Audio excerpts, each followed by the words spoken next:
Après cette année d'efforts, c'est l'aboutissement. Le biréacteur SSJ-100 vient officiellement de recevoir son certificat de navigabilité de l'Agence européenne de la sécurité aérienne. C'est la première fois qu'un avion civil russe obtient une certification internationale. Fin 2012, l'avionneur pourra donc livrer son premier appareil à la compagnie mexicaine Interjet, qui en a commandé 15 exemplaires.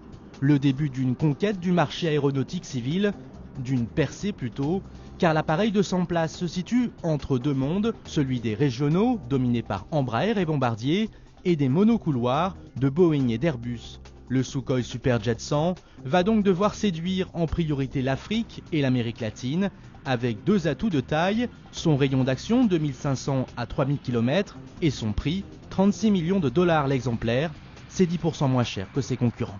Notre vision du marché est qu'on aura un marché de l'ordre des 3700, 3800 avions sur 20 ans et nous pensons dans le segment 90-120 passagers pouvoir vendre autour de 800 avions sur cette période.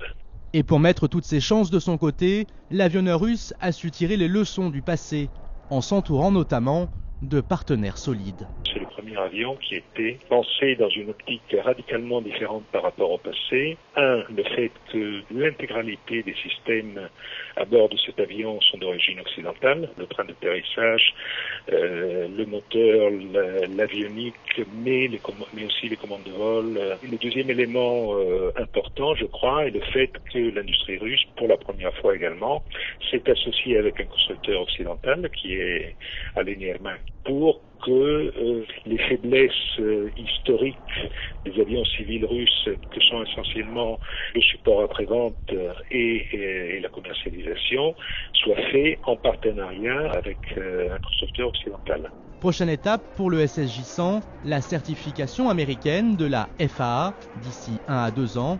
Et Sukhoi ne compte pas en rester là. D'autres programmes sont déjà à l'étude, comme celui d'un avion de 150 à 180 places, baptisé MS-61.